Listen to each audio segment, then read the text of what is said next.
Praise the lord. బాగున్నారా? ఈరోజు మనము ఆదికాండం 16వ అధ్యాయమును చదువుకుందాము.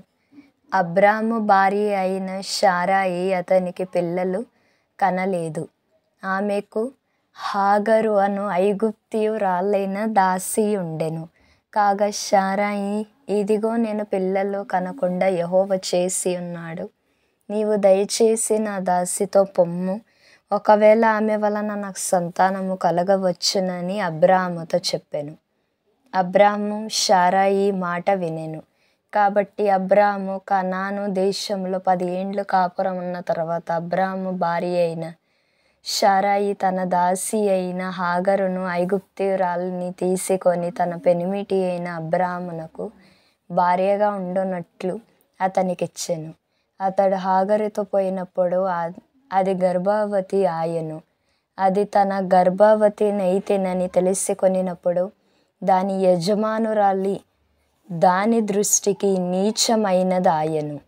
అప్పుడు శారాయి, నా ఉసురు నీకు తగులును, నేనే నా దాసిని నీ కౌగిటకి ఇచ్చిన తర్వాత తాను గర్భవతినైనని తెలుసుకొనినప్పుడు నేను దాని దృష్టికి నీచమైన దానినైతిని. నాకును నీకును యెహోవా న్యాయము తీర్చునుగాక అని అబ్రాముతో అనెను. అందుకు అబ్రాము, ఇదిగో నీ దాసి నీ చేతిలో ఉన్నది, నీ మనస్సు వచ్చినట్లు దాన్ని చేయుమని శారాయితో చెప్పెను. శారాయి దాన్ని శ్రమ పెట్టినందున ఆమె యొద్ద నుండి అది పారిపోగా, యెహోవా దూత అరణ్యములో నీటి బుగ్గ యొద్ద అనగా షూరు మార్గములో బుగ్గ యొద్ద ఆమెను కనుగొని, శారాయి, దాసివైన హాగరు, ఎక్కడ నుండి వచ్చితివి, ఎక్కడికి వెళ్ళుచున్నావని అడిగినందున అది, నా యజమానురాలైన శారాయి యొద్ద నుండి పారిపోవుచున్నానెను.